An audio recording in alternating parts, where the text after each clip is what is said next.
சித்தர்களுடைய யோக விஞ்ஞானத்தை பற்றி குறிப்பாக நம்முடைய உடல் என்று சொல்லக்கூடிய சரீரம், கண்ணுக்கு தெரியக்கூடிய பருவுடல், கண்ணுக்கு தெரியாத நுண்ணுடல், இந்த பருவுடலையும் நுண்ணுடலையும் தாங்கி இருப்பது காரண உடல். இவற்றுள் இருக்கக்கூடிய சூட்சம நிலைகளை எல்லாம் சரீர தத்துவமாக வகுத்து சொன்னார்கள் சித்தர் பெருமக்கள்.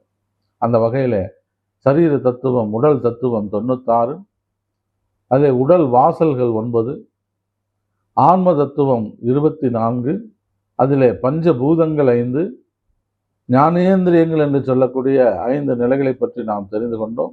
இன்றைக்கு கர்மேந்திரியங்கள் என்று சொல்லக்கூடிய 5 நிலைகளை பற்றி தெரிந்து கொள்வோம். 96 தத்துவத்திலே ஆன்ம தத்துவம் 24 கர்மேந்திரியங்கள் என்று சொல்லக்கூடிய வாய், 2வது கை, 3வது கால், 4வது ஆசனவாய், 5வது கருவாய். இவைகள் கர்மேந்திரியங்கள் ஒரு செயல் செய்யக்கூடியதாக இருக்கின்றன. அவைகள் நல்ல ஆரோக்கியமாக இருக்கக்கூடிய நேரத்தில் அதன் செயல்பாடுகள் இயல்பாக இருக்கும்.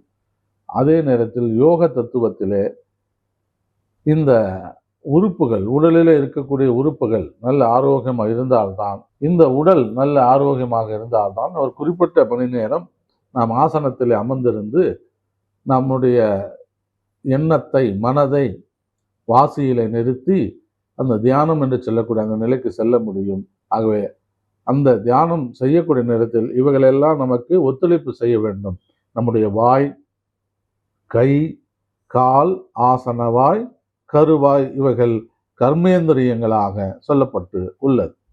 இவையெல்லாம் எதற்காக நாம் தெரிந்து கொள்ள வேண்டும் என்றால், இந்த உடலிலே இருக்கக்கூடிய நுண்ணுடலிலே இருக்கக்கூடிய 6 ஆதார சக்கரங்கள், அதை பற்றிய விழிப்புணர்வு பெரும்பாலானோருக்கு உண்டு.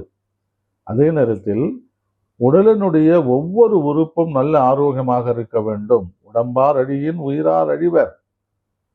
ஆகவே இந்த உடம்பார் என்று சொல்லக்கூடிய உடல் பாகங்கள் நல்ல ஆரோக்கியமாக இருக்கணும். இப்போ மடக்கணும்னு நினைச்சா மடங்கணும். கை கால் நல்ல மடங்கி மலச்சிக்கல் இல்லாமலும், கருவாயில் அபான வாய்வு இல்லாமலும் நல்ல ஆரோக்கியமாக இருக்கக்கூடிய நேரத்திலே தான் இந்த உறுப்புகள் எல்லாமே நம்முடைய இயல்பான நிலைக்கு வைத்திருந்து யோகம் செய்யக்கூடிய நேரத்தில், பயிலக்கூடிய நேரத்தில் அதற்கான நல்ல ஒரு சூழல்களை அவை நமக்கு ஏற்படுத்தி கொடுக்கும்.